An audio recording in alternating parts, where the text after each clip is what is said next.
My next guest is Lyle LaMothe. He's the guy who manages the thundering herd, Merrill Lynch's 15,000-strong brokerage force. He's got the details on this survey. So we stipulate they're supporting a grown child. Is that something that has been the overhang of the Great Recession, more parents supporting kids? I would say so. Good morning, Margaret. The sandwich generation that I may have to take care of my elderly parents, help there, and my children, now grown children, has come front and center to more Americans these days. In fact, it's actually expanded now with unemployment levels where in some instances we're also now expanding it to grandchildren as well. So this is sort of a nuclear family with the affluent parent at the center. So much for that retirement account that you thought was adequate. Then now you've got more dependents. Really, yes. There were three things that jumped out at the survey to me, from the survey to me. The first was that this particular group believes that the economy is going to remain sluggish for a while, so they have to be prepared.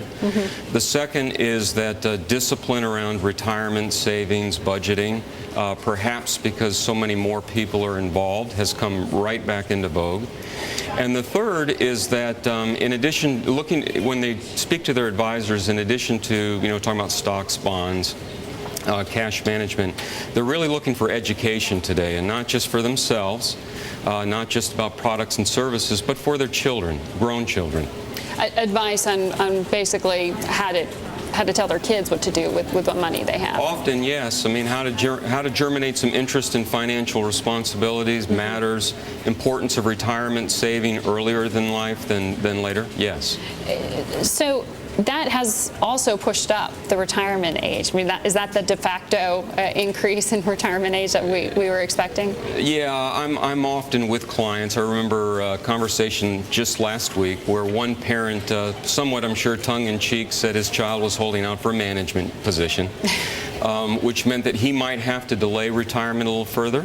Yeah. But no, they're still focused on retiring. They're not punting on goals and dreams, but there's a realistic expectation that may be delayed a year or two. And healthcare is a real concern, as you say, is sort of an increased cautiousness about how people invest. Is the appetite for risk gone? Well, it's not gone, but it's definitely tempered. More often than not now, conversations begin related to current cash flow. What would happen in the event of a life event or catastrophe? So I want to make sure that my safe allocation is probably larger than it used to be, the conservative nature. But no, the risk appetite is still there.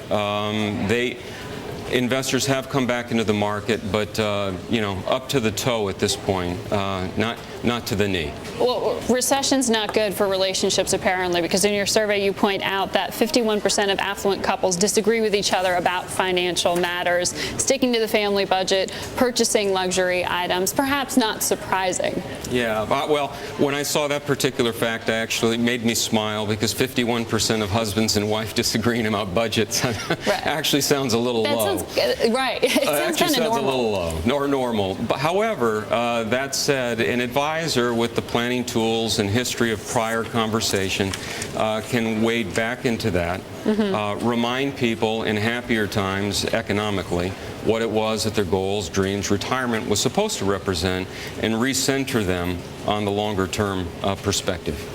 All right. Well, thank you for coming in and sharing us the results of this latest survey. Last time you were on, we learned that for the wealthy with $1 million or more, it seems like the recession never happened. They're back to even. So they are back to even. A little bit of good, a little bit of cautiousness that we get from this. Thank you, Lyle, for coming on.